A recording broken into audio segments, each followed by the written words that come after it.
सारंगधर संहिता 3 खंडों में विभक्त है। प्रथम खंड, मध्यम खंड और उत्तरखंड।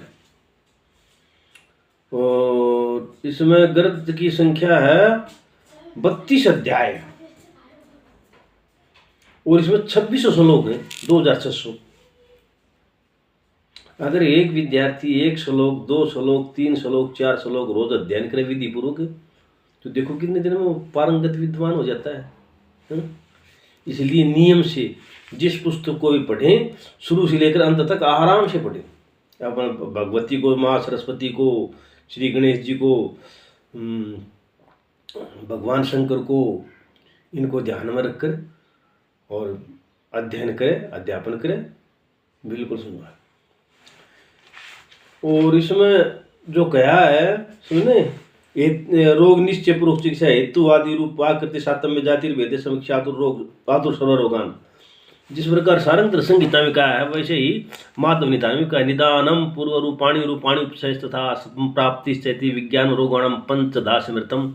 निदान, पूर्व रूप, उपशय और संप्राप्ति, इन 5 प्रकारों से सबसे अथवा एक से रोगों का निश्चय होता है। इनको जानना चाहिए। निदान, कारण, क्या कारण रोग का, किस कारण रोग की उत्पत्ति को, खाने से हुई, मिथ्या आहार विहार से हुई है, या रहन सहन से हुई है, या भाई किसी प्रकार से समझो रोग लग जाना है, जिसको रोग कहते हैं, छूत आदि के रोग होते हैं, या भाई स्पर्श के रोग होते हैं। और वो कारण निमित्त हेतु आयतन प्रत्यय उत्थान का निदान आहु पर्याय, ये निदान के पर्यायवाची शब्द है। निमित्त हेतु, निमित्त क्या कारण, हेतु, आयतन उसका कारण, उसका फलाव कितना है। निमित्त हेतु आयतन प्रत्ययो उत्थान कारण है, इनसे रोग की देख, ये निदान के कारण है, यानी कि रोग के कारण है। रोग का कारण क्या है, उसको निदान कहते हैं। आजकल कई बार कहते हैं मेरे रोग का निदान करो, तो उनके समझ आता है कि रोग का निदान करो तो मतलब भाई इलाज, निदान नाम इलाज का नहीं है, कारण का है। किस कारण से रोग उत्पत्ति है, वो पहला प्रथम स्थान निदान का ही है। कारण, क्या कारण है, कोई न कुछ कारण है। न्यायपालिका में कोई कारण है, रोग में भी कोई कारण है, और कोई अन्य कार्य होता है उसमें भी कारण होता है। तो हेतु, निमित्त हेतु आयतन प्रत्यय, और निमित्त निदानम पूर्व रूपाणी उपशयस्था, निदान के पूर्व रूप, आकृति, सातम्य जाति है, और इनसे रोग का निदान मालूम, ज्ञान मालूम करे तो वो वैद्य है, वो चिकित्सा में कभी मार नहीं खाता। अच्छी पूर्वक, विधि पूर्वक निदान, माधव निदान पढ़ना चाहिए बच्चों को। संक्षेप में है, घना बड़ा नहीं है, उसकी भी मैं आगे व्याख्या करूंगा। और सारंगधर संहिता, ठीक है ना। उसके बाद में एक सार संग्रह आता है वैद्यनाथ का, अच्छा प्रयास है वैद्यनाथ का, उसको पढ़ना चाहिए। उसमें सभी इसकी औषधियों के बारे में जो आजकल जो प्रचलित है ना, उनके बारे में बहुत अच्छा ज्ञान है, वो भी विद्यार्थी को पढ़ना चाहिए, ठीक है। अच्छा, इसमें 3 खंड है। प्रथम खंड, प्रथमम परिभाषा स्यात् वैशाख्यान कम तथा नाड़ी परीक्षादि विधि ततो दीपन पाचनम तथा कलाद्याख्यानम आहारादि गतिस्तथा रोगाणाम गणनाम चय पूर्व खंडो अमृत। पूर्व खंड में क्या है, परिभाषा, मान, और भैषज क्या, खाने का तरीका, दवाई का है, और नाड़ी परीक्षा आदि विधि है, तो दीपन पाचन है, जो दीपन पाचन औषधियाँ होती हैं उनका ज्ञान है। उसके बाद कला, हमारे शरीर में कितनी कला है, सप्त आस या सप्त कला, सप्त धातु तन्मला है, इस प्रकार उसकी गति का वर्णन है। और आहार आदि गति, आहार की गति, और रोगों की गणना, कितने रोग हैं, हर रोग में कितने वो हैं भाई, कितने उसके प्रकार हैं। चय पूर्व खंडो अमीरित है, पूर्व खंड में यही वर्णन दिया है। प्रथम अध्याय में परिभाषा कथन, द्वितीय अध्याय में वैशाख्यान, तृतीय अध्याय में नाड़ी परीक्षा तथा दूत स्वप्न आदि का कथन, चौथे अध्याय में दीपन पाचन आदि लक्षण अनुलोमन विवेचन, शतम्बन कथन, पंचम अध्याय में कलादिकों का आख्यान, और षष्ठी क्रम। षष्ठ अध्याय में आहार आदि की गति, गर्भोत्पत्ति, कुमार पोषण, प्रकृति लक्षण कथन। सप्तम अध्याय में रोगों की गणना। इस प्रकार 7 अध्यायों में प्रथम खंड विभक्त किया है। प्रथम खंड में 7 अध्याय इन्होंने बताया है, ये चीज है, ठीक है ना। और मध्य खंड की अनुक्रमणिका देखो, शवरस है, शवरसों के बारे में, क्वाथ पांडव च हिम कलकस चूर्णकम तथे गुटिका लेहो स्नेह संधान में च धातु शुद्धि रसाश्चय खंडो मध्यम स्मृत है। मध्यम खंड में, अच्छा भाई, प्रथम खंड में तो ये शवरस पुटपाक के कथन है।